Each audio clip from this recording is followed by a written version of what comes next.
1.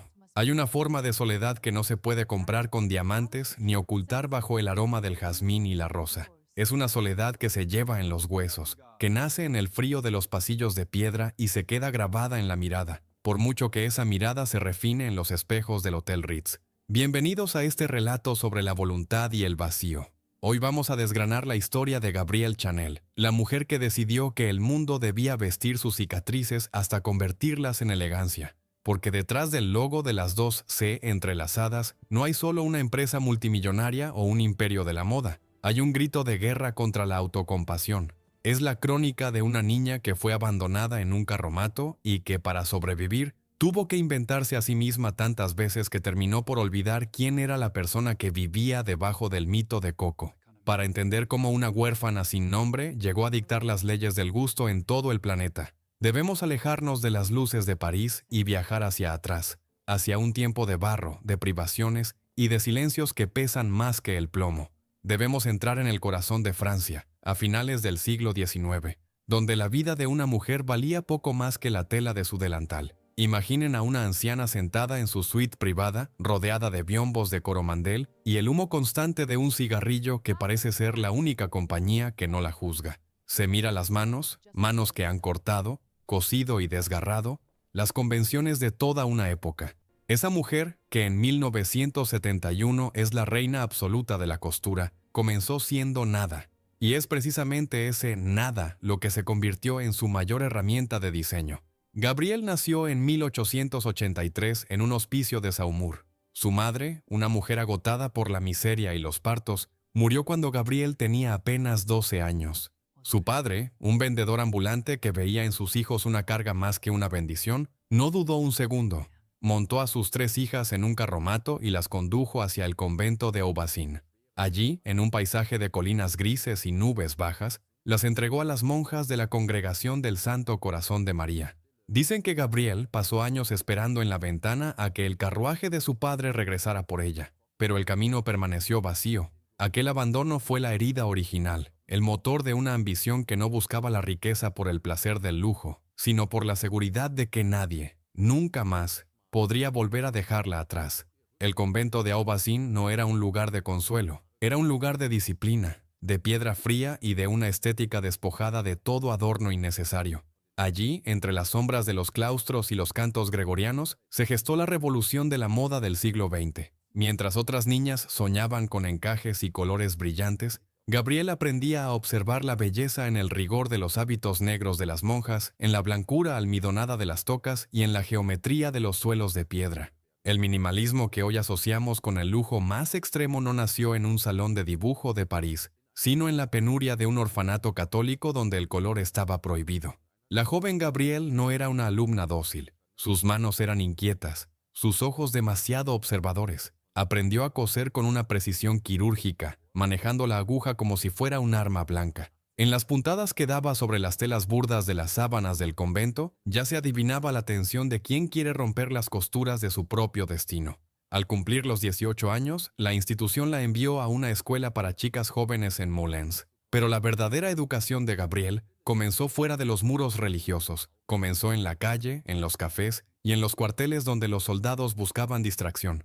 Ella, que no tenía dote ni familia que la respaldara, entendió que su único capital era su ingenio y su presencia. Trabajaba como costurera durante el día, arreglando uniformes y dobladillos para la burguesía local, pero por las noches se transformaba. Se subía al escenario de un café concierto, la Rotonde, y cantaba con una voz pequeña, casi frágil, pero cargada de una extraña autoridad. Allí nació el nombre de Coco. Cantaba una canción sobre un perro perdido llamado Rico, y el público, compuesto mayoritariamente por oficiales de caballería, empezó a llamarla así, Coco. Un nombre que suena a juguete, a ligereza, a algo que no debe tomarse en serio. Y esa fue quizás su primera gran máscara.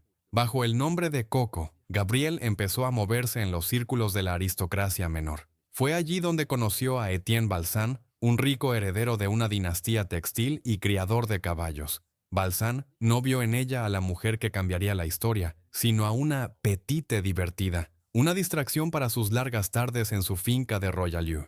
Imaginen el choque. Gabrielle llega a Royalieu, un mundo de caballos de pura sangre, de banquetes infinitos y de mujeres que parecen pasteles andantes envueltas en metros de tul, corsés que les impedían respirar y sombreros cargados de frutas, plumas de avestruz y flores de seda. Eran los años de la Belle Époque, donde la mujer era un objeto de exhibición, una extensión de la riqueza del marido o del amante. Y entonces aparece ella, flaca, morena, con el pelo corto y vestida con lo que básicamente era el guardarropa de su amante. Coco se negaba a usar los corsés que deformaban el cuerpo, se ponía los pantalones de montar de los hombres, se apropiaba de sus jerseys de punto y se cortaba el ala de los sombreros para poder ver el mundo con claridad. No era una rebelión intelectual, era una necesidad física. Ella quería moverse, quería montar a caballo, quería ser libre de las ataduras literales y figuradas que la sociedad imponía a su género. Mientras las otras mujeres en Royalieu la miraban con desprecio, considerándola poco más que una campesina con ínfulas, Gabrielle estaba estudiando el material de su futura victoria. Observaba cómo las mujeres ricas estaban prisioneras de su propia ropa, cómo sus vestidos las convertían en seres inválidos que necesitaban ayuda para sentarse o para caminar. Y en su interior, la huérfana de Aubazin tomaba nota. La verdadera elegancia no es la que se añade, sino la que se quita. Aquel periodo en la finca de Balsán fue su crisol. Allí, entre el olor a cuero de las caballerizas y la humillación sorda de ser la invitada permanente, que no termina de encajar, Gabrielle forjó su voluntad de acero. Sabía que no quería ser una mantenida más en la larga lista de la historia francesa. Ella quería algo que en ese momento era casi impensable para una mujer de su clase: autonomía. Pero para conseguir la autonomía necesitaba capital. Y para conseguir capital, necesitaba que el mundo viera lo que ella veía cuando se miraba en el espejo. No veía a una mujer pobre, veía a una mujer nueva. Una mujer que no necesitaba pedir permiso para existir, que no necesitaba ocultar su inteligencia bajo capas de encaje y que entendía que el estilo es la armadura que uno se pone para enfrentarse al mundo. El primer paso de esta transformación no fue un vestido, sino un sombrero. Un sombrero sencillo, de líneas puras, que contrastaba violentamente con las monstruosidades arquitectónicas que las damas llevaban en la cabeza en aquel entonces. Era el inicio de la estética del vacío. Chanel no estaba inventando una forma de vestir, estaba inventando una forma de ser. Estaba vendiendo el derecho a no ser un objeto. Sin embargo, el camino hacia la cima no estaría exento de dolor. Porque para construir este imperio de la libertad, Coco Chanel tendría que sacrificar gran parte de su humanidad. En el proceso de borrar su pasado, de enterrar a la Gabrielle que lloraba en la ventana del convento, terminó por levantar muros tan altos como los de Aubazin alrededor de su propio corazón. Esta es la historia de una mujer que triunfó sobre la miseria, pero fue derrotada por el mito que ella misma creó. Una mujer que nos dio el uniforme de la libertad moderna, pero que vivió gran parte de su vida atrapada en la soledad más absoluta de las cumbres. Acompáñenme a través de los espejos, más allá del perfume y de las perlas, para descubrir la verdad que se esconde tras el rostro de granito de la mujer, que cambió para siempre la forma en la que el mundo mira a las mujeres. Porque antes del lujo, antes de la gloria, solo hubo una niña asustada que decidió que la única forma de no volver a ser abandonada era convertirse en alguien a quien fuera imposible ignorar. El aire de Royalieu era pesado, cargado con el olor a cuero de las caballerizas y el perfume empalagoso de las cortesanas que intentaban, con desesperación, retener la juventud entre encajes. Pero para Gabrielle, aquel ambiente era una cárcel de seda. Se sentía como un animal exótico observado por una aristocracia que la aceptaba como una curiosidad, pero que nunca le permitiría olvidar su origen. Fue en ese escenario de tedio elegante donde apareció la figura que cambiaría el curso de su sangre y de su destino: Arthur Capel, a quien todos llamaban simplemente Boy. Si Etienne Balsan había sido la puerta de entrada al mundo, Boy Capel fue el arquitecto que le dio las herramientas para construir su propio reino. Era un hombre de negocios inglés, con una mirada que parecía ver a través de las máscaras sociales. No buscaba en Gabrielle una muñeca a la que vestir. Vio en ella una fuerza de la naturaleza contenida, una inteligencia afilada que solo necesitaba un canal para desbordarse. Con Capel, Coco descubrió que el amor podía ser algo más que sumisión. Podía ser una alianza de voluntades, pero Boy traía consigo el pragmatismo británico y una advertencia silenciosa que ella ignoró durante años. Él nunca podría casarse con una mujer sin linaje. Bajo la influencia de Capel, Gabrielle se trasladó a París, al número 21 de la Rue Cambon. Imaginen el vértigo de aquella joven que, hasta hacía poco, remendaba uniformes en una ciudad de provincias y que ahora se encontraba frente a su propio establecimiento de sombreros. Capel financió la empresa, pero Gabriel, con un orgullo que bordeaba la altanería, le hizo una promesa: le devolvería hasta el último céntimo. No quería ser una deudora, quería ser una socia. Su taller no era solo un lugar de trabajo, era su trinchera. Mientras las modistas consagradas de la época seguían obsesionadas con decorar a la mujer como si fuera un mueble Luis XV, Chanel empezó a limpiar la silueta femenina. Sus sombreros eran un manifiesto de sobriedad, una bofetada de minimalismo en una ciudad que aún suspiraba por las plumas de avestruz. Entonces, el mundo estalló. En 1914, los tambores de la Gran Guerra empezaron a sonar en toda Europa y la Belle Époque se hundió en el barro de las trincheras. Lo que para muchos fue el fin de una civilización, para Coco Chanel fue la oportunidad de dictar un nuevo orden moral a través de la tela. Mientras París se vaciaba, ella se instaló en Deauville, una ciudad costera donde la alta sociedad buscaba refugio de los bombardeos. Allí, frente al Canal de la Mancha, observó con desprecio cómo las mujeres intentaban mantener la elegancia de los salones en medio de la crisis. Las vio luchar con sus faldas largas en la arena. Las vio sofocarse en corsés mientras el mundo pedía a gritos dinamismo. Fue en Deauville donde Chanel cometió su primer gran sacrilegio creativo. Al quedarse sin suministros de telas finas debido a la guerra, compró una partida de jersey, un tejido de punto que hasta entonces se utilizaba exclusivamente para la ropa interior masculina. Era un material barato, flexible, casi vulgar para los estándares de la alta costura. Pero en las manos de Gabriel, el jersey se convirtió en libertad.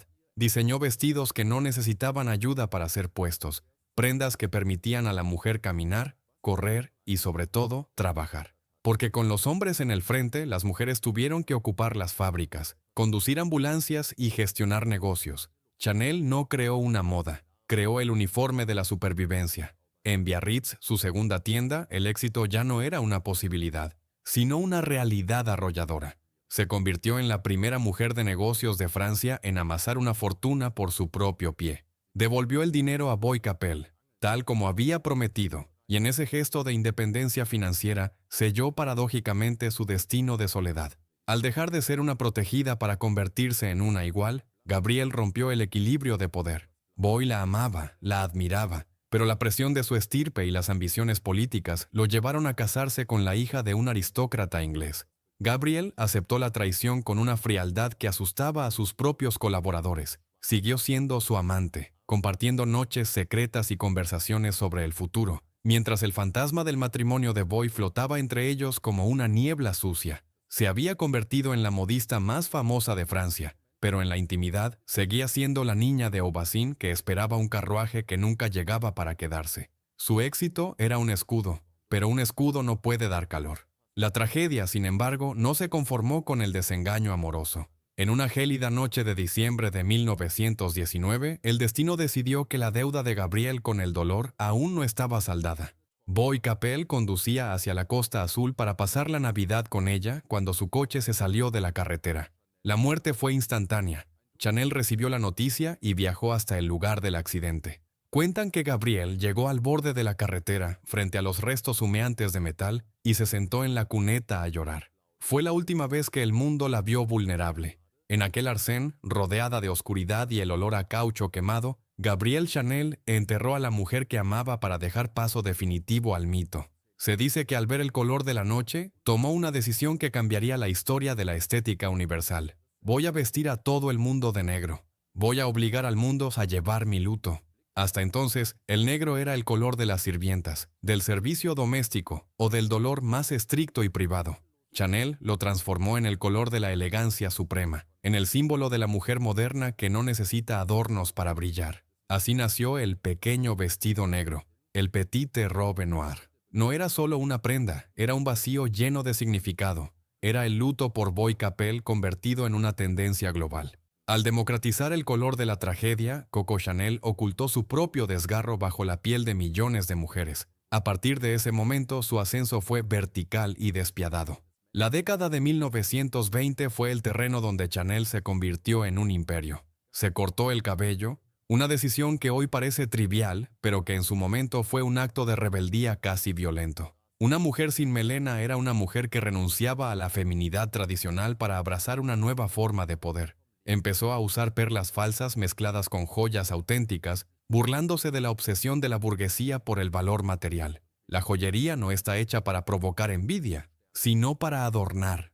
decía, mientras sus competidores se llevaban las manos a la cabeza. En este periodo de efervescencia, Chanel se rodeó de la vanguardia más brillante de Europa. Su salón, en el Faubourg Saint-Honoré, era el epicentro de un terremoto cultural. Jean Cocteau, Salvador Dalí, Igor Stravinsky y Pablo Picasso pasaban por sus espejos. Ella los financiaba, los observaba y los utilizaba como combustible para su propia creatividad. Especialmente intensa fue su relación con los ballets rusos de Diaghilev. Chanel no solo diseñó vestuarios, se convirtió en la mecenas de una modernidad que ella misma estaba ayudando a definir. Pero en medio de ese torbellino de genios y champán, la soledad de Gabrielle seguía creciendo, alimentada por la sospecha de que todos los que se acercaban a ella lo hacían atraídos por el imán de su fortuna o la sombra de su nombre. Fue en esta época cuando nació el producto que elevaría su marca a la categoría de inmortalidad, el perfume Chanel número 5. Se asoció con el perfumista Ernest Beau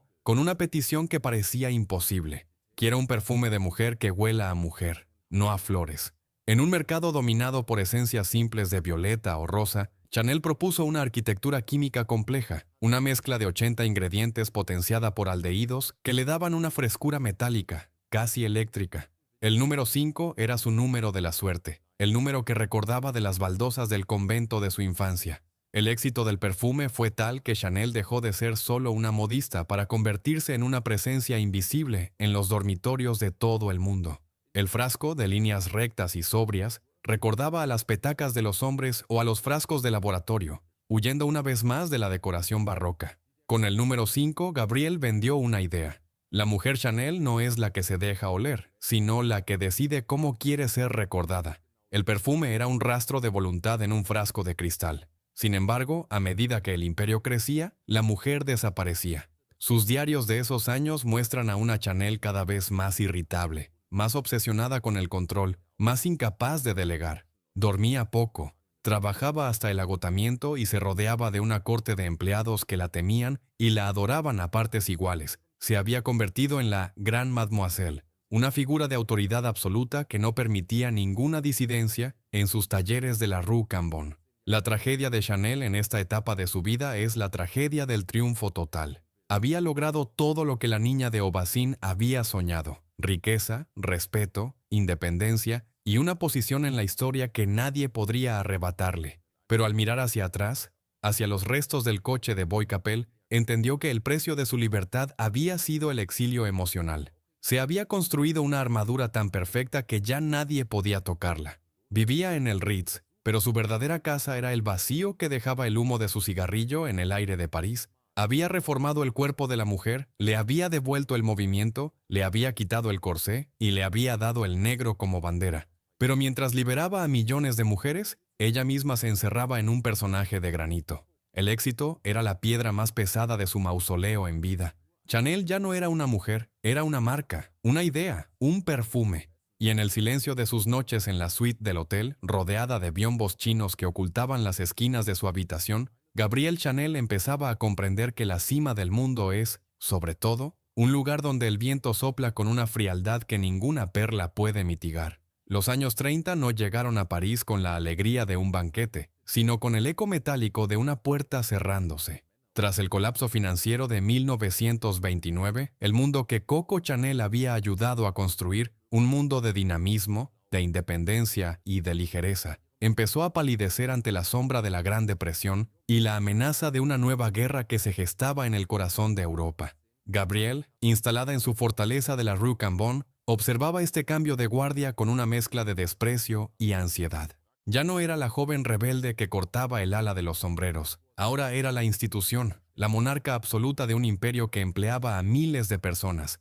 Pero la corona, como bien descubriría en esa década de espejismos, pesaba más de lo que sus hombros de apariencia frágil podían soportar. En este escenario de incertidumbre surgió una figura que desafió el monopolio estético de Chanel: Elsa Schiaparelli.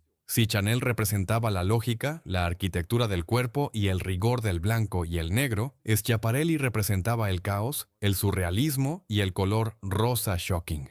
Gabriel, que siempre había despreciado lo decorativo por el simple hecho de decorar, se refería a su rival con un veneno apenas disimulado como esa artista italiana que hace ropa. Fue una guerra de filosofías. Schiaparelli ponía langostas en los vestidos y zapatos en la cabeza. Chanel respondía con líneas aún más puras, con materiales más nobles, aferrándose a la realidad mientras el mundo se entregaba a la fantasía del desastre. Aquella rivalidad no era solo por la cuota de mercado, era una lucha por el alma de la mujer moderna.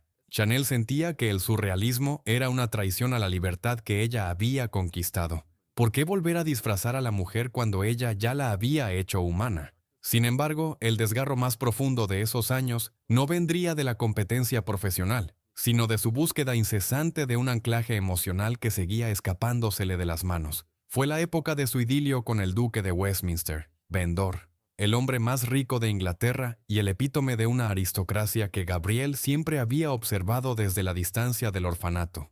Durante años, Chanel vivió entre castillos, yates de dimensiones épicas y la campiña inglesa. Se apropió del tuit de Westminster, de sus chaquetas de caza, de su estilo de vida deportivo, y lo tradujo al lenguaje de la alta costura francesa. El tuit de Chanel, que hoy es un símbolo universal de estatus, nació del armario de un amante inglés. Pero a pesar de los diamantes del tamaño de nueces que el duque le regalaba, a pesar de la posibilidad de convertirse en duquesa y borrar por fin su pasado de huérfana, Gabrielle volvió a elegir la soledad. Ha habido muchas duquesas de Westminster, pero solo hay una Chanel, dijo, sellando su destino de Mademoiselle Perpetua. Era una declaración de orgullo, sí, pero también el reconocimiento de que su identidad era un monolito que no podía fundirse con ninguna otra estructura. La atmósfera de París se volvía eléctrica y pesada. Las huelgas de 1936, que paralizaron sus talleres, fueron para ella una traición personal. Gabrielle no entendía la lucha de clases desde el punto de vista político. Ella la entendía desde el esfuerzo individual. Ella, que había salido de la nada trabajando 18 horas al día, no podía tolerar que sus costureras se rebelaran contra la mujer que les daba el sustento. Se encerró en su suite del Ritz, justo enfrente de su tienda, y empezó a ver el mundo exterior como una amenaza. La mujer revolucionaria que había roto los corsés empezaba a transformarse en una figura conservadora, casi reaccionaria, que temía perder el orden que tanto le había costado imponer. Y entonces, en 1939, las luces de la Ciudad de la Luz se apagaron. Con el estallido de la Segunda Guerra Mundial, Chanel tomó una decisión que marcaría su reputación para siempre. Cerró su casa de moda. Declaró que no es momento para vestidos, despidiendo a miles de empleados de un plumazo. Mientras París caía bajo la ocupación nazi, la Rue Cambon se convirtió en un lugar de persianas bajadas, con la excepción de su boutique de perfumes. El Chanel número 5 seguía vendiéndose, curiosamente, entre los soldados alemanes que querían llevar un pedazo de la elegancia parisina a sus esposas en Berlín. Fue en este París ocupado, un París de toques de queda, de hambre y de esvásticas ondeando sobre la Torre Eiffel, donde Gabrielle Chanel cometió su mayor error estratégico y moral. Se quedó a vivir en el Hotel Ritz, que se había convertido en el cuartel general de la Luftwaffe y de la alta oficialidad alemana. Mientras sus compatriotas sufrían la escasez y la represión, ella compartía pasillos con el enemigo. Fue allí donde conoció al barón Hans Günther von Dinklage, apodado Spatz. Era un diplomático alemán, 13 años más joven que ella, apuesto, políglota y, según todos los informes de inteligencia, un agente de la Abwehr. La relación entre Chanel y Dinklage no fue solo un romance de madurez en tiempos de guerra, fue el vínculo que la arrastró a las alcantarillas de la colaboración. Para Chanel, el pragmatismo siempre había estado por encima de la ideología. Quizá pensó que Dinklage podía proteger su negocio, o quizá vio en él la única tabla de salvación en un mundo que se derrumbaba. Pero la historia es menos indulgente. Bajo el nombre en clave de Westminster, Chanel fue reclutada por la inteligencia alemana para una misión delirante conocida como Operación Modelhood. El objetivo era utilizar sus antiguos contactos con el gobierno británico, específicamente su amistad con Winston Churchill, para mediar en una paz separada entre Inglaterra y Alemania. Chanel viajó a Madrid en 1943 con la intención de hacer llegar una carta a Churchill, pero la operación fue un fracaso absoluto. El servicio de inteligencia británico ya conocía sus movimientos y Churchill, aquejado de una neumonía y concentrado en el avance aliado, ni siquiera la recibió. Lo trágico de este episodio no es solo la ambigüedad moral de Gabriel, sino la ceguera de una mujer que creía que su fama y su estilo personal eran suficientes para alterar el curso de la historia política. Se sentía por encima de las naciones, por encima de las guerras, habitando una esfera donde solo existía su voluntad. Pero al jugar con el fuego de la ocupación, terminó por quemar lo poco que quedaba de su conexión con el pueblo francés. Chanel, la mujer que había encarnado el espíritu de Francia, se había convertido en una colaboradora horizontal a los ojos de la resistencia. Cuando París fue liberado en agosto de 1944, el aire se llenó de una euforia sangrienta. Se rapaba el cabello a las mujeres que habían tenido relaciones con alemanes y se las humillaba en las plazas públicas. Gabrielle fue arrestada en el Ritz por un comité de depuración. Parecía que el final de la Gran Mademoiselle sería una celda o el destierro definitivo. Sin embargo, tras unas pocas horas de interrogatorio, fue puesta en libertad. Se dice que una mano invisible, probablemente la del propio Churchill para evitar que en un juicio salieran a la luz detalles comprometedores de la aristocracia británica, intervino para salvarla. Pero el precio de la libertad fue el exilio. Chanel huyó a Suiza, instalándose en Lausana, a orillas del lago Le Mans. Durante casi una década, Gabrielle vivió en un limbo de lujo y resentimiento. Desde su ventana en el Hotel Beau Rivage, veía pasar los años mientras el mundo de la moda intentaba olvidarla. En 1947, Christian Dior lanzó su New Look, una estética de cinturas de avispa y metros de tela que devolvía a la mujer a la silueta de flor, al corsé y a la inmovilidad. Para Chanel, aquello fue un insulto personal. Dior estaba deshaciendo todo su trabajo, devolviendo a las mujeres a la cárcel de la que ella las había liberado. En Suiza, rodeada de exiliados y fantasmas del pasado, Gabrielle empezó a planear su regreso. No podía soportar la idea de morir como una reliquia olvidada de la guerra. La soledad en Lausana era diferente a la de Aubusson. Era una soledad cargada de la amargura de quien se sabe juzgado, pero su voluntad de acero no se había quebrado. Entre cigarrillo y cigarrillo, observando las montañas nevadas que se reflejaban en el agua fría del lago, Chanel empezó a entender que la única forma de limpiar su nombre era volver a hacer lo que mejor sabía hacer: dominar el presente. Su regreso no sería un acto de arrepentimiento, sino un acto de conquista. Chanel no pedía perdón, pedía su lugar en el trono. Entendió que el mito de Coco era más fuerte que los errores de Gabriel. El mundo podía odiar a la mujer que durmió con el enemigo, pero el mundo seguía necesitando la elegancia que solo ella sabía destilar. En el silencio del exilio suizo, se gestó la resurrección más improbable de la historia de la moda, una prueba de que el estilo, cuando es auténtico, puede sobrevivir incluso a la infamia. Pero la mujer que regresaría a París ya no tendría rastro de la huérfana que esperaba el carruaje. Sería una máscara de granito, una estatua que había decidido que, si no podía ser amada, al menos sería eterna. El silencio de las montañas suizas se había vuelto insoportable para una mujer que estaba acostumbrada al chasquido de las tijeras y al murmullo de las sedas en el corazón de París. Durante casi una década, Gabrielle Chanel había sido un fantasma de lujo en el exilio, una sombra que recorría los pasillos de los hoteles de Lausana, rumiando su propia irrelevancia. Pero en 1954, cuando el mundo ya la había dado por muerta, o peor aún, por pasada de moda, la Gran Mademoiselle decidió que era hora de volver a su trinchera. Tenía 71 años, una edad en la que la mayoría busca el reposo. Pero ella solo buscaba venganza, venganza contra el tiempo, contra el olvido y, sobre todo, contra los hombres que se habían atrevido a encorsetar de nuevo a las mujeres en su ausencia.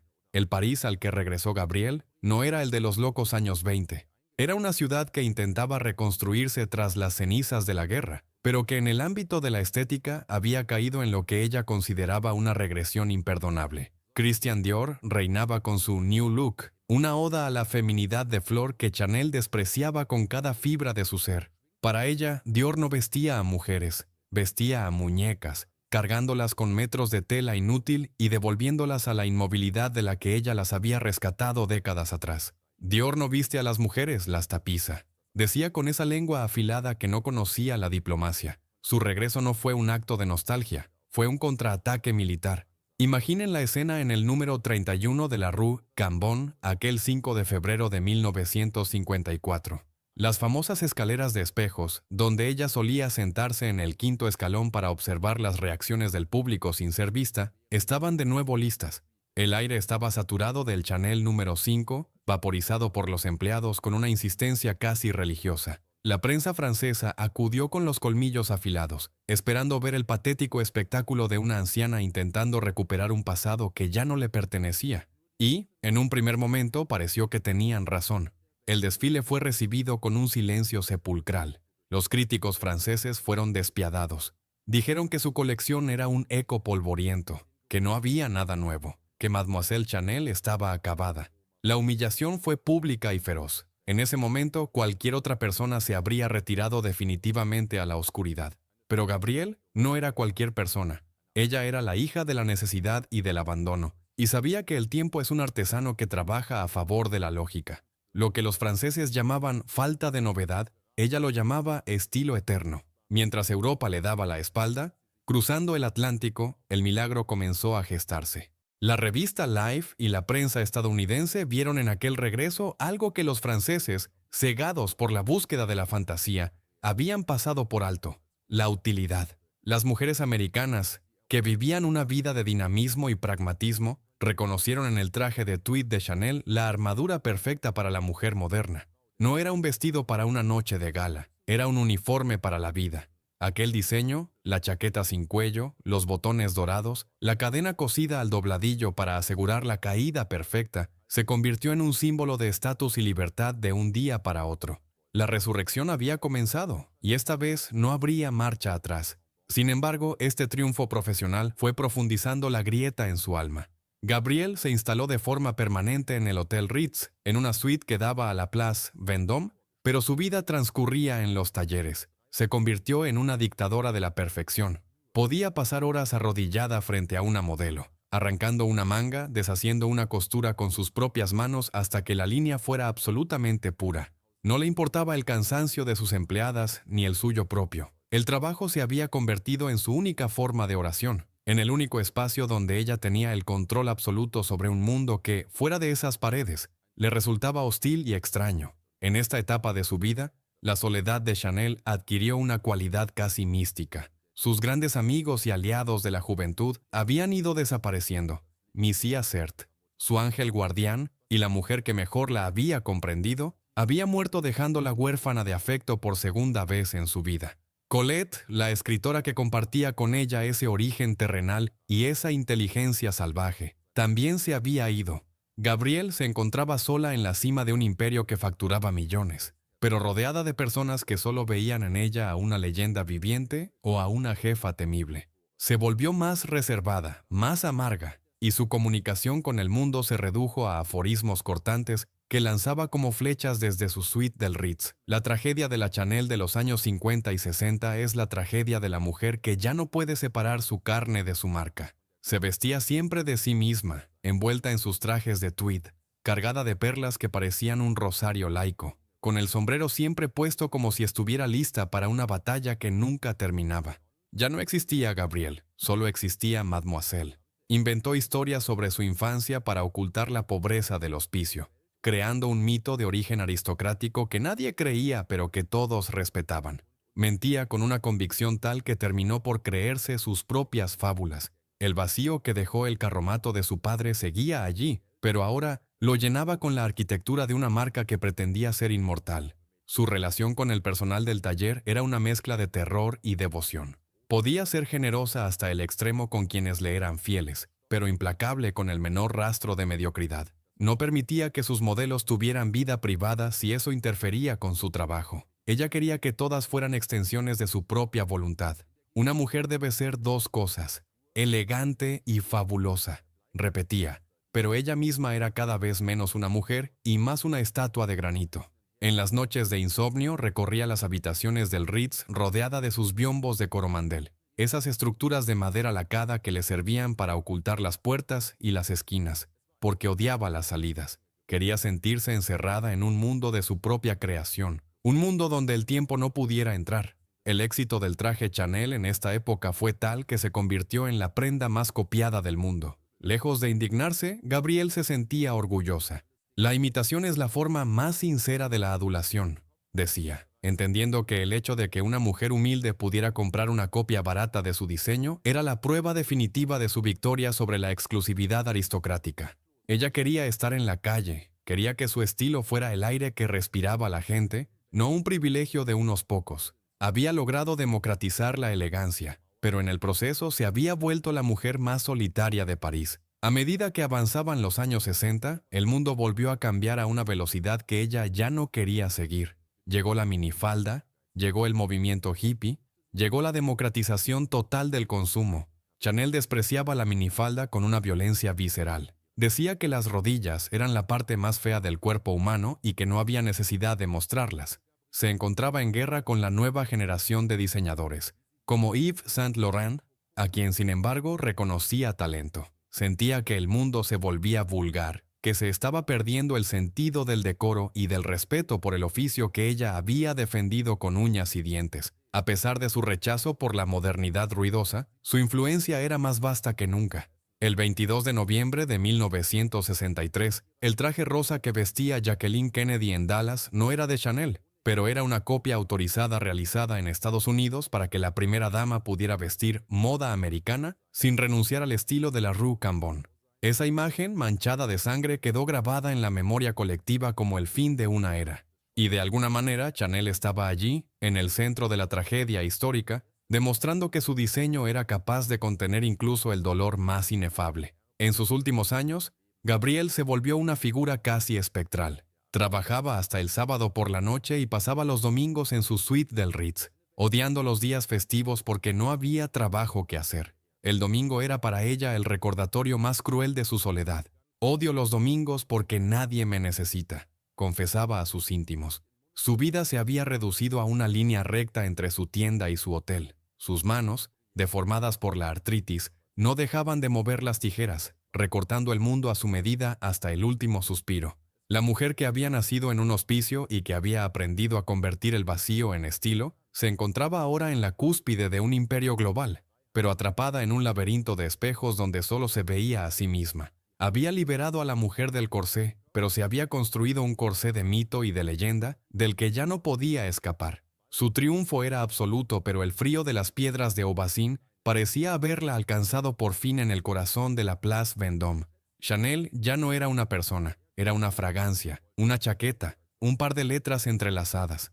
La mujer revolucionaria se había convertido en su propio monumento, esperando en el silencio de su suite que el destino, por fin, terminara de coser la última puntada de su historia. El crepúsculo de una vida extraordinaria no siempre llega con la suavidad de una seda lavada. A veces, se presenta con la rigidez del granito y el frío cortante de una Place Vendôme que, en las noches de invierno, parece un desierto de piedra diseñado para recordar a los poderosos su propia finitud.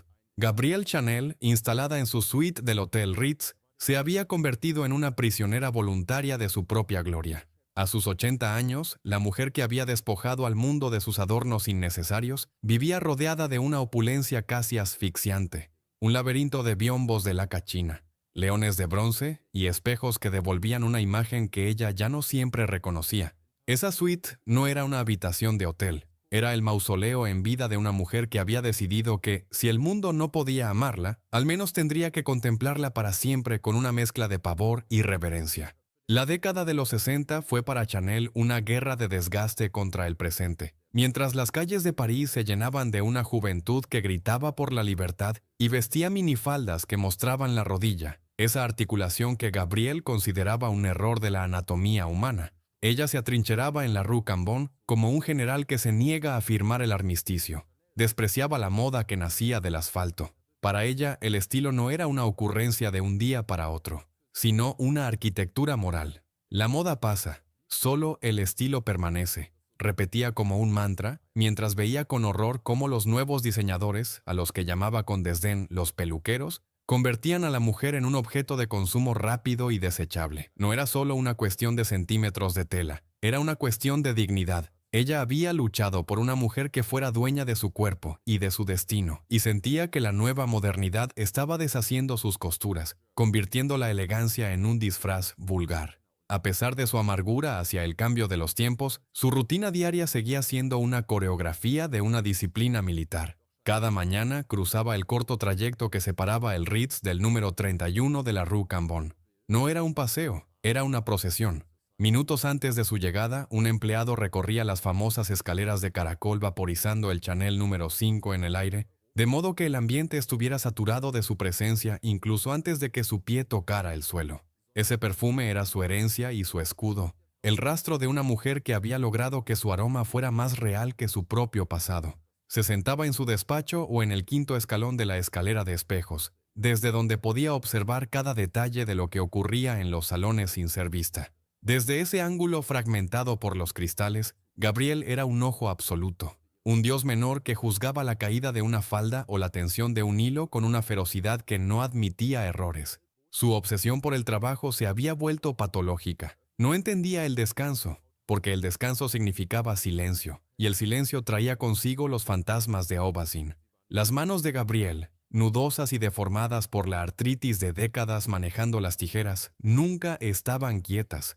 Podía pasar una tarde entera arrodillada frente a una modelo, quitando y poniendo alfileres, murmurando insultos o elogios crípticos, buscando esa línea invisible que separa lo correcto de lo magistral. El traje Chanel, ese conjunto de chaqueta y falda que se había convertido en el uniforme de la élite mundial, era su obsesión final. Cada chaqueta debía tener una cadena de oro cosida en el interior del dobladillo para asegurar que, sin importar el movimiento de la mujer, la prenda siempre recuperara su forma perfecta. Era una metáfora de su propia vida, una estructura interna rígida y pesada, diseñada para mantener una apariencia de ligereza y libertad ante los ojos de los demás. En la intimidad de sus talleres, la gran mademoiselle era una figura temida. No permitía que sus costureras tuvieran una vida que no gravitara en torno a ella. Si una de sus mannequins se enamoraba o decidía casarse, Gabriel lo vivía como una deserción, como una traición al ideal de independencia que ella predicaba pero que, en realidad, ocultaba una necesidad desesperada de posesión. Quería ser el centro de un universo que ella misma había creado. Un universo donde el amor siempre terminaba en tragedia o en exilio, y donde la única constante era la tela. No hay nada que se parezca más a un convento que una casa de alta costura, decía y no mentía. Había recreado la austeridad y la jerarquía del orfanato de su infancia en el centro del lujo parisino, convirtiéndose ella misma en la madre superiora de una congregación dedicada al culto de la apariencia. Sin embargo, el vacío que sentía en los días de fiesta era insoportable. Chanel odiaba los domingos y los días festivos con una intensidad casi infantil. Eran los días en los que el Ritz se volvía silencioso, en los que sus empleados se iban con sus familias y en los que ella se quedaba sola con sus biombos de Coromandel. Esos biombos, que tanto amaba y que cubrían cada pared de su suite, tenían una función psicológica profunda. Ocultaban las puertas. Gabriel odiaba ver las puertas de salida porque le recordaban que todo el mundo termina por marcharse. Rodeada de aquellas maderas lacadas con escenas de paisajes chinos, Chanel se creaba un horizonte artificial, un mundo sin fugas donde ella era la única habitante y la única ley. En esas tardes de domingo, se dice que a veces llamaba a algún empleado de confianza solo para que se sentara con ella en silencio, o se dedicaba a reordenar sus joyas, esos diamantes que no eran más que trozos de luz fría, destinados a compensar la falta de calor humano. Su soledad era también el resultado de su implacable necesidad de reescribir su propia historia. A medida que envejecía, sus mentiras sobre su pasado se volvían más elaboradas y contradictorias. Inventaba tías ricas en Auvergne, negaba la existencia del hospicio de Saumur, borraba a su padre y a su madre de la memoria para sustituirlos por figuras de una nobleza imaginaria. Se había pasado la vida cortando los hilos de su propia biografía con la misma precisión con la que cortaba un patrón de seda. El problema era que, al borrar sus raíces, Gabriel se había quedado suspendida en el aire, sin más apoyo que su propia marca. Había construido un mito tan perfecto que ya no quedaba espacio para la mujer de carne y hueso que alguna vez había esperado un carruaje en la carretera. La tragedia de Chanel es que terminó por creerse su propia máscara, olvidando que debajo de las perlas y del tuit seguía viviendo la niña herida que nunca aprendió a confiar en nadie que no fuera ella misma. Incluso su relación con el éxito era ambivalente. Se sentía orgullosa de ser la mujer más famosa de Francia, pero le amargaba que el mundo la viera como una reliquia. Cuando en 1969 se estrenó en Broadway un musical sobre su vida titulado Coco, protagonizado por Katharine Hepburn, Gabriel reaccionó con una mezcla de vanidad herida y curiosidad. No le gustaba que otros interpretaran su vida, porque sentía que nadie podía entender el peso real de su corona. Ella era la única que conocía el precio de cada una de sus victorias, cada amante perdido, cada amigo muerto, cada compromiso moral que tuvo que sacrificar para mantener su imperio en pie durante la ocupación y el exilio. A pesar de su edad, su mente seguía siendo un arma de precisión. Sus juicios sobre sus contemporáneos eran legendarios por su crueldad. De Cristóbal Valenciaga decía que era el único verdadero couturier, pero que era demasiado viejo. De Yves Saint Laurent decía que tenía buen gusto porque la copiaba bien. De Pierre Cardin decía que sus diseños eran horrores espaciales. Se sentía una superviviente en un naufragio cultural, la última guardiana de un fuego que se estaba apagando. Pero mientras ella seguía criticando y cortando, el mundo seguía comprando su nombre. El Chanel número 5 seguía siendo el perfume más vendido del planeta, y el traje Chanel seguía siendo la aspiración máxima de cualquier mujer que deseara proyectar poder y elegancia. Gabrielle había logrado lo que nadie más en la historia de la moda, convertir su estética en un lenguaje universal que no necesitaba traducción. Pero el cuerpo, al contrario que el estilo, no es eterno. En esos últimos años, el cansancio empezó a filtrarse por las grietas de su voluntad de acero. Sus paseos por el Ritz eran cada vez más lentos, y su mirada, aunque todavía afilada, parecía buscar algo que ya no estaba en los espejos. Seguía trabajando hasta el agotamiento, utilizando el cansancio físico como un narcótico contra la angustia existencial. El trabajo es la única cosa que no me ha fallado nunca, confesaba en un raro momento de sinceridad. Había sustituido el amor por la ambición y la familia por una corte de empleados, y al final del camino se encontraba con que el imperio que había levantado era una fortaleza inexpugnable, pero también una celda de aislamiento.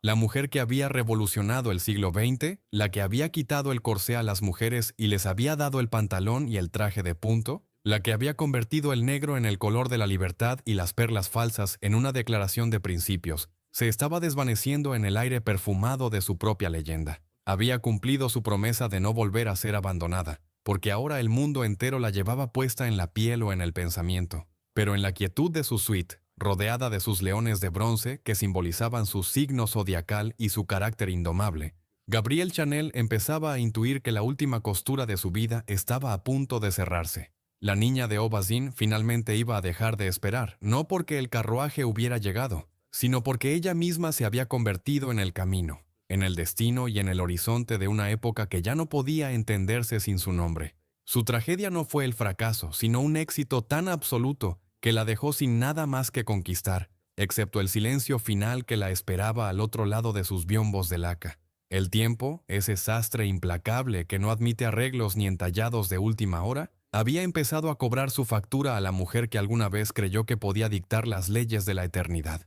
En la década de los 60, París era un hervidero de cambios, un estallido de colores ácidos y música eléctrica que Gabrielle Chanel observaba desde la altura de su suite en el Hotel Ritz con la mirada de un águila herida. Para el mundo exterior, ella era un monolito, una de las figuras más poderosas y ricas del planeta, la mujer que había transformado el aroma de una época en una fortuna incalculable. Pero dentro de las paredes tapizadas de seda y rodeada por el silencio mineral de la Place Vendôme, la gran mademoiselle libraba su batalla más amarga, la batalla contra su propia humanidad. La rutina de Gabrielle se había convertido en una liturgia sagrada, un ritual diseñado para mantener a raya el vacío que siempre la había acechado.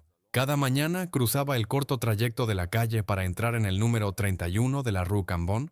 Minutos antes de que sus pies tocaran el suelo del taller, un empleado recorría las estancias vaporizando Chanel número 5. Como si se tratara de incienso en una catedral dedicada al culto de la línea recta. Ella no caminaba, procesionaba. Se instalaba en su famoso quinto escalón de la escalera de espejos, un lugar estratégico desde donde el juego de reflejos fragmentados le permitía vigilar cada rincón de sus salones sin ser detectada.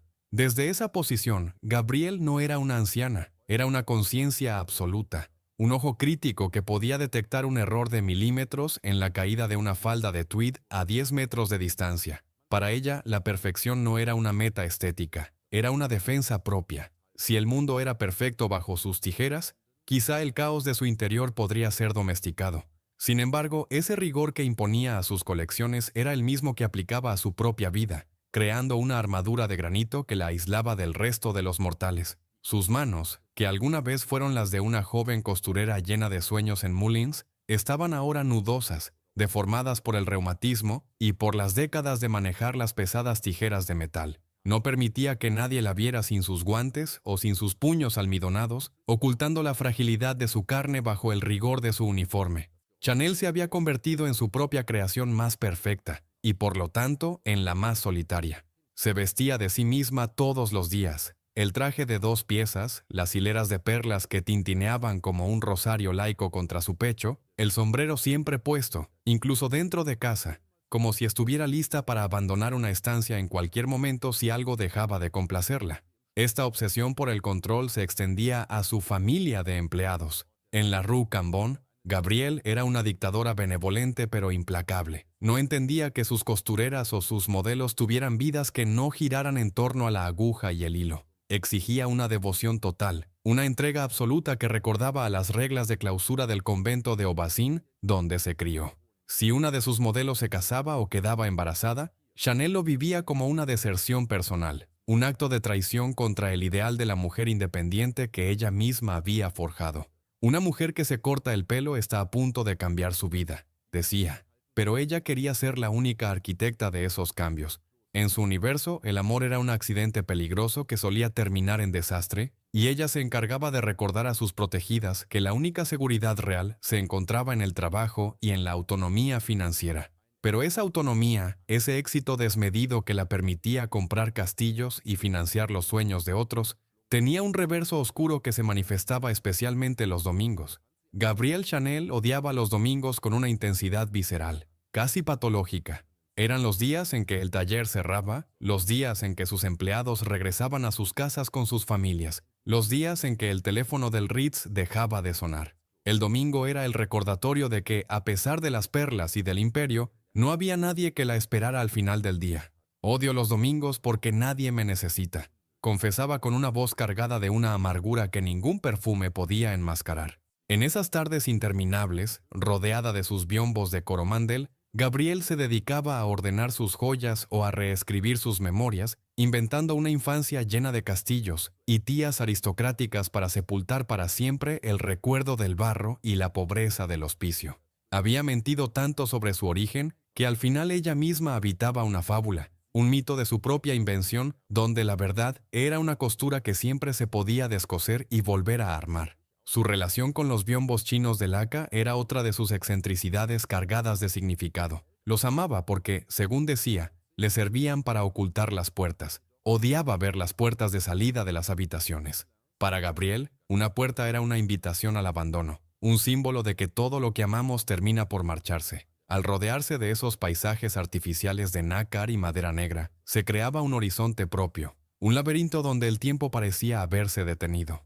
En su suite, Chanel no era una mujer del siglo XX, era una emperatriz atemporal, protegida por leones de bronce, su signo zodiacal, y por la sombra de sus amantes muertos, cuyas fotografías ocupaban lugares discretos pero centrales en su geografía sentimental. A medida que avanzaban los años 60, su enfrentamiento con la nueva generación de diseñadores se volvió legendario. Observaba con horror cómo la moda se democratizaba hasta volverse, según ella, vulgar. Despreciaba la minifalda con una violencia que rozaba lo sagrado. Para Chanel, la rodilla era la parte más antiestética del cuerpo femenino y no encontraba razón alguna para exhibirla. Sentía que la libertad que ella había conquistado, la libertad de movimiento, de uso del pantalón, del jersey, estaba siendo malinterpretada por una juventud que buscaba el escándalo por el escándalo. La elegancia no es el privilegio de los que han superado la adolescencia, sino de los que han tomado posesión de su futuro. Decía en sus entrevistas, lanzando dardos envenenados hacia figuras como Yves Saint Laurent o Mary Quant. Se sentía la última guardiana de una civilización que se hundía en el ruido y el consumo rápido, y esa sensación de ser el último baluarte de la dignidad femenina la volvía cada vez más huraña y cortante. Sin embargo, detrás de esa máscara de granito seguía latiendo la huérfana asustada que nunca aprendió a confiar. Su generosidad era inmensa, pero siempre venía acompañada de una necesidad de posesión. Ayudaba a artistas, pagaba entierros, financiaba operaciones médicas para sus amigos, pero lo hacía con la misma autoridad con la que se corta una tela, quería que el mundo fuera deudor de su genio y de su billetera, quizá porque era la única forma que conocía de asegurarse de que no la olvidarían. Su gran amiga Misia Cert, la mujer que la introdujo en la alta cultura de París, había muerto dejándola en una orfandad emocional definitiva. Misia era la única que se atrevía a contradecirla, la única que conocía los silencios que se ocultaban tras el éxito del número 5. Sin ella, Gabriel se quedó sin espejos humanos que no fueran simples reflejos de su poder. La tragedia de la Chanel anciana reside en su incapacidad para dejar de ser Chanel. El personaje se había devorado a la persona. Ya no sabía cómo quitarse la máscara. Dormía poco, atormentada por el insomnio y por una hiperactividad mental que la obligaba a levantarse a medianoche para recortar una servilleta o para imaginar un nuevo tipo de botón. El trabajo ya no era un medio de vida, era un exorcismo. Cada traje que terminaba era una pequeña victoria contra la muerte, una forma de decir que ella todavía estaba allí, que sus manos seguían siendo capaces de dar forma a la belleza, pero el esfuerzo físico era cada vez mayor. A veces, sus modelos la veían temblar de agotamiento después de una sesión de 6 horas de pruebas, pero en cuanto sentía una mirada de compasión, Gabriel se erguía con una fuerza sobrenatural, recuperando esa postura hierática que la caracterizaba. El dinero, que en su juventud fue el motor de su independencia, se había convertido en una abstracción.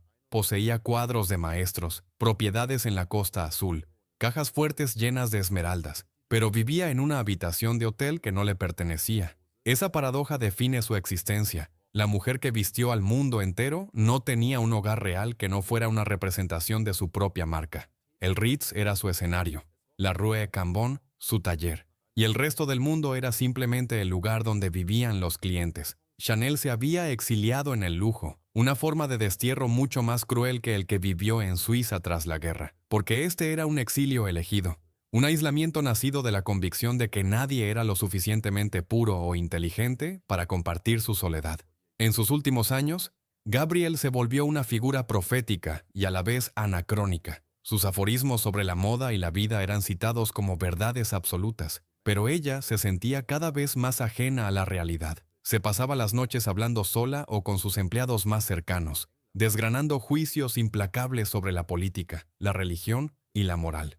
Odiaba la debilidad, no soportaba la queja. Para ella, la vida era una resistencia continua y la autocompasión era el único pecado imperdonable. Esa dureza, que la ayudó a sobrevivir al convento, a la guerra y al exilio, era ahora la pared contra la que chocaban todos los intentos de afecto sincero que intentaban acercarse a ella. Me han llamado muchas cosas en la vida, pero nadie ha podido llamarme nunca una mujer derrotada, solía decir. Y tenía razón. Chanel nunca fue derrotada por sus enemigos, ni por la competencia, ni por los escándalos de su pasado, pero estaba siendo lentamente consumida por su propio mito. La imagen de Coco Chanel, con su perfil de camafeo, su cigarrillo eterno y su elegancia despojada, era una sombra que proyectaba un frío inmenso sobre la verdadera Gabriel. La mujer que había nacido sin nada había terminado por tenerlo todo, solo para darse cuenta de que el todo es una forma muy educada de llamar al vacío cuando no hay una mano que sostenga la tuya en la oscuridad. Así, entre el humo del tabaco, el aroma de los aldehídos del número 5 y el tintineo de las tijeras, Gabriel Chanel se acercaba al final de su relato. Había transformado el luto por su gran amor, Boy Capel, en una tendencia universal. Había convertido la austeridad de las monjas en el lujo más deseado de la tierra. Había liberado el cuerpo de la mujer, pero había encadenado su propio espíritu a una búsqueda de perfección que no conocía el descanso. El mundo la miraba con adoración, pero ella solo miraba el horizonte que sus biombos chinos le permitían imaginar. La mujer revolucionaria estaba a punto de entregar su última colección, una colección que no estaría hecha de tela, sino de silencio, el único material que finalmente Gabriel no pudo dominar con sus tijeras de acero. El destino tiene una forma irónica de cerrar sus capítulos, eligiendo a veces el día más odiado para dictar la sentencia final. Para Gabriel Chanel, ese día fue el domingo 10 de enero de 1971. El domingo, esa oquedad en el tiempo que ella siempre había intentado llenar con el ruido de las tijeras y el humo del tabaco porque no soportaba el silencio de la soledad, se convirtió finalmente en el escenario de su última reverencia. París estaba envuelto en un frío ceniciento, una de esas tardes donde la luz parece rendirse antes de tiempo sobre las cúpulas de la ciudad. Y en el Hotel Ritz, en la suite que había sido su fortaleza y su celda durante más de 30 años, La gran mademoiselle se preparaba para lo inevitable con la misma disciplina militar con la que alguna vez ajustó el dobladillo de una chaqueta de tweed. Aquel último fin de semana no fue diferente a los miles que lo precedieron en su arquitectura externa, pero en su interior, Gabriel sentía que el hilo de su vida estaba llegando al final del carrete. Había pasado el sábado trabajando, como siempre, en los talleres de la Rue Cambon, supervisando los preparativos de la colección que debía presentarse en apenas unas semanas. Sus manos, nudosas y deformadas por la artritis, no habían dejado de moverse un solo instante, señalando defectos invisibles para el ojo humano, arrancando mangas que no caían con la rectitud necesaria, exigiendo a sus costureras esa perfección que solo ella era capaz de imaginar. «El trabajo es mi salud», solía decir. Y en efecto, mientras tuviera una aguja cerca, la muerte parecía algo que le ocurría a los demás, a los que no tenían un propósito. Pero al caer la noche del sábado, cuando regresó al Ritz cruzando la Place Vendôme, el cansancio que sentía no era el cansancio reparador de la creación, sino el peso acumulado de 87 años de resistencia. La suite de Chanel en el Ritz era un universo en sí mismo, un lugar donde el tiempo no se medía en horas, sino en texturas y reflejos. Al entrar, el aroma del Chanel número 5 la recibió como un viejo aliado, saturando el aire con esa mezcla de jazmín y aldehídos que ella había convertido en la firma olfativa de una civilización entera. Se movió entre sus biombos de Coromandel, esas pantallas de laca china que tanto amaba porque, según su propia confesión, le servían para ocultar las puertas de salida. Gabriel odiaba ver por dónde se iba la gente. Odiaba la idea misma de la partida. Rodeada de sus leones de bronce, de sus cajas de cigarrillos de oro y de sus libros encuadernados en cuero, Chanel era una figura espectral, una reliquia de un mundo que ya no existía, habitando un espacio donde cada objeto era un talismán contra el olvido. Aquella noche de sábado, Gabriel salió a dar un paseo en coche, una de sus pocas distracciones. Se hizo conducir hasta el bosque de Marly, buscando quizá el aire frío del campo que le recordara a su infancia en Auvergne, esa infancia que ella misma había inventado y reinventado tantas veces que la verdad ya no importaba. Mientras el coche se deslizaba por la oscuridad, Chanel permanecía en silencio, con la mirada fija en el horizonte. Se dice que durante ese paseo se sintió mal, un presagio de lo que estaba por venir. Al regresar al hotel, su palidez era extrema, pero su orgullo seguía siendo su armadura más sólida. No pidió ayuda, no llamó a un médico. Se retiró a su habitación, ese dormitorio que, a diferencia del resto de la suite decorada con barroca opulencia, era de una sencillez casi monástica, recordándole quizá, en sus horas finales, la celda de piedra del convento de Aubassin, donde todo había comenzado. El domingo por la mañana, el silencio del Ritz era absoluto. Gabriel se despertó sintiendo que el aire le faltaba, que la estructura misma de su pecho se volvía tan rígida como uno de sus trajes. Intentó levantarse, intentó recuperar esa postura hierática que la había convertido en un icono mundial, pero su cuerpo, ese instrumento que ella había dominado con una voluntad de hierro durante casi un siglo, se declaró en rebeldía. Llamó a su doncella, Céline, y con una voz que todavía conservaba un rastro de autoridad, le pidió que la ayudara a vestirse. Chanel no quería morir en camisón, quería morir como Chanel, con su armadura puesta, con sus perlas rodeando su cuello y su orgullo intacto. «¿Ves? Así es como se muere», le dijo a Céline en un momento de lucidez cortante. Fue su última gran frase, una observación técnica sobre el fin de la existencia, dicha con la misma frialdad con la que habría criticado la caída de una seda. No hubo miedo en sus ojos, solo una especie de curiosidad resignada. Había pasado su vida entera huyendo del abandono, construyendo un imperio de la nada, transformando su dolor en estilo. Y ahora, en el silencio del domingo, el carromato de su padre finalmente había regresado por ella. La muerte no fue para Gabriel una tragedia, sino la última costura de un patrón perfecto que ella misma había diseñado. Cerró los ojos mientras el sol de la tarde empezaba a iluminar los espejos de la suite, dejando tras de sí un vacío que ninguna otra mujer sería capaz de llenar. La noticia de su muerte recorrió el mundo con la velocidad de un relámpago, pero en París, el impacto fue algo más que un titular de periódico. Fue el fin de una era. El funeral se celebró en la iglesia de la Madeleine, un templo cuya arquitectura neoclásica parecía el marco ideal para despedir a la mujer que había hecho de la línea recta su religión. Fue un espectáculo de una elegancia desgarradora. Las primeras filas estaban ocupadas por sus modelos, todas vestidas con trajes de Chanel, formando una guardia de honor de tweed y perlas que parecía una extensión de la voluntad de la difunta. Salvador Dalí, Yves Saint Laurent, toda la aristocracia y la bohemia de Europa acudieron a rendir homenaje a la huérfana que había derrotado al destino. El féretro estaba cubierto de flores blancas, camelias de seda que no marchitarían nunca, simbolizando esa eternidad que ella había buscado a través de sus diseños. Pero mientras los restos de Gabriel eran conducidos a Lausana, Suiza, para ser enterrados bajo 5 leones de piedra, el número de su suerte, el signo de su carácter, en la Rue Cambon comenzaba un proceso mucho más complejo y en cierto modo más trágico, el nacimiento definitivo del mito. Con la desaparición de la mujer de carne y hueso, con la extinción de esa anciana irritable, mentirosa y genial, la marca Chanel quedó libre para convertirse en una abstracción absoluta. El logotipo de las dos C entrelazadas ya no representaba a una persona, sino a un concepto de estatus global. El nombre Chanel se desprendió de la biografía de la huérfana para transformarse en un tótem del consumo de lujo. La ironía de su legado reside en que la mujer que luchó toda su vida por la independencia, la mujer que quería que la ropa fuera una herramienta de libertad para que las mujeres pudieran caminar y trabajar, terminó siendo la creadora del fetiche más grande del capitalismo moderno.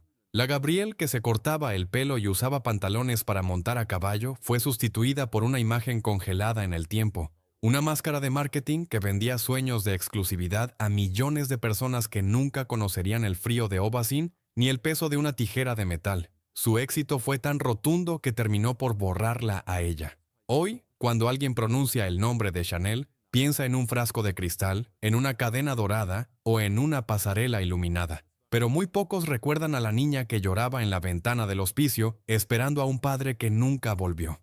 Gabrielle Chanel se convirtió en la prisionera de su propio estilo. Al final de su vida, ella ya no podía permitirse ser otra cosa que Chanel. No podía envejecer con naturalidad, no podía mostrar debilidad, no podía confesar la verdad sobre sus orígenes. Había construido una fortaleza tan inexpugnable que ella misma se quedó encerrada fuera de su propia humanidad. Su vida fue un largo ejercicio de sustracción. Quitó el corsé, quitó las plumas, quitó los encajes, quitó el color, y al final se quitó a sí misma de la ecuación para dejar paso al símbolo. Su tragedia no fue el olvido, sino una memoria deformada por la gloria. El mundo se quedó con sus perlas, pero olvidó sus cicatrices. Su testamento fue un reflejo de esa soledad final. Dejó gran parte de su fortuna a una fundación en Suiza, pero el verdadero legado estaba en los talleres de la Rue Cambon, que continuaron funcionando como si ella todavía estuviera sentada en el 5.º escalón de la escalera de espejos. Durante años, la casa Chanel vagó sin una dirección clara, como un barco que conserva su estructura pero ha perdido su motor, hasta que otra figura excéntrica y genial, Karl Lagerfeld, tomó las riendas en la década de los 80. Lagerfeld entendió mejor que nadie que para mantener viva a Chanel había que tratarla como a un mito, no como a una persona. Exageró sus rasgos, jugó con sus símbolos, convirtió las perlas y las cadenas en un lenguaje de pop art y aseguró que el imperio de Gabrielle sobreviviera al siglo XX. Pero en esa resurrección comercial, la Gabrielle original, la mujer que se sentaba en el Ritz a rumiar su odio por los domingos, desapareció definitivamente bajo capas de espectáculo y publicidad. Mirando hacia atrás, la trayectoria de Chanel es una parábola sobre la voluntad humana frente a la adversidad más absoluta. Ella demostró que se puede transformar la carencia en abundancia, que el gusto puede ser una forma de poder y que la moda es, en realidad, una rama de la psicología aplicada. Pero el precio que pagó por esa revelación fue un aislamiento que ninguna cantidad de dinero pudo mitigar. Chanel nos regaló el uniforme de la modernidad, nos enseñó que el negro es el color de la fuerza y que la elegancia es una cuestión de actitud, no de presupuesto. Sin embargo, ella misma nunca pudo encontrar la paz en su propia revolución. Vivió en guerra con su pasado, en guerra con sus contemporáneos y, finalmente, en guerra con el tiempo. Hoy, cuando caminamos por la Place Vendôme y vemos las luces de las boutiques que llevan su nombre, podemos sentir la presencia de esa mujer menuda, de mirada afilada y manos inquietas. Está en el aire, en el rastro que deja una mujer al pasar, en la firmeza de unos hombros bajo una chaqueta perfectamente cortada. Pero la verdadera Gabrielle Chanel, la que sobrevivió a 2 guerras mundiales, la que amó desesperadamente y perdió, la que colaboró con el enemigo y huyó al exilio, esa mujer sigue siendo un misterio protegido por biombos de laca china. Ella logró lo que siempre quiso, ser indispensable y eterna, pero al hacerlo, se convirtió en una joya fría, en una perla que brilla con una luz ajena, recordándonos que el éxito más extremo es, a menudo, la forma más elegante del destierro. Chanel fue la arquitecta de una libertad que ella misma no siempre supo cómo habitar. Nos dio las alas, pero ella prefirió quedarse en la jaula de oro del Ritz, vigilando los espejos para asegurarse de que nadie descubriera que, debajo de la gran Mademoiselle, todavía latía el corazón de una niña que solo quería que no la dejaran sola. Al final, su historia no es solo un cuento de hadas sobre la moda y el éxito. Es una crónica sobre el costo de la independencia y sobre cómo, a veces, para salvarse a uno mismo, hay que inventar un mundo entero y vivir en él hasta que la realidad se convierta en el único extraño. El legado de Chanel no está en los museos ni en las cifras de ventas, sino en esa sensación de dignidad que una mujer experimenta al ponerse una prenda que la hace sentir dueña de su propia vida. Ese fue su regalo al mundo, un regalo nacido del dolor y de la necesidad. Y aunque ella se haya disuelto en el aroma del número 5 y en el brillo de las perlas, su voluntad de acero sigue presente en cada línea, en cada costura y en cada mujer que decide, como hizo ella, que su destino es algo que debe ser cortado y cosido con sus propias manos.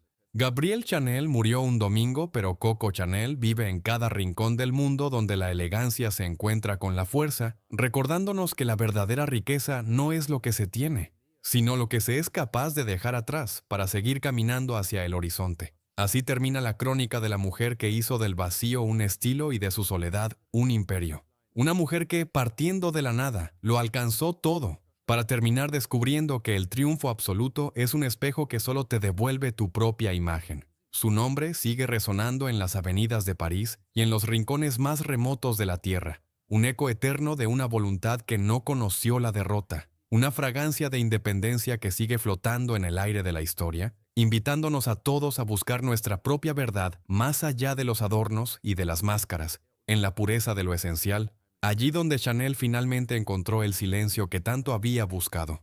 La suite del Ritz hoy es visitada por turistas y admiradores que buscan captar un rastro de su genio, pero la verdadera esencia de Gabrielle ya no está allí. Se escapó por las puertas que tanto intentó ocultar, volviendo quizá a las piedras grises de Aubassin o a las carreteras de Francia donde alguna vez fue joven y libre. El mito de Chanel sigue vivo, inmenso y poderoso. Pero la mujer, la revolucionaria, la huérfana, finalmente ha descansado, dejando al mundo sumergido en su color preferido, el negro, que gracias a ella dejó de ser el color del dolor para convertirse en el color de la inmortalidad. Porque al final de todo, después de los desfiles, de las joyas y de los amantes, lo único que queda es la estela de un perfume que se niega a evaporarse, el testimonio de una vida que fue, ante todo, un acto de fe en la propia capacidad de reinventar el mundo.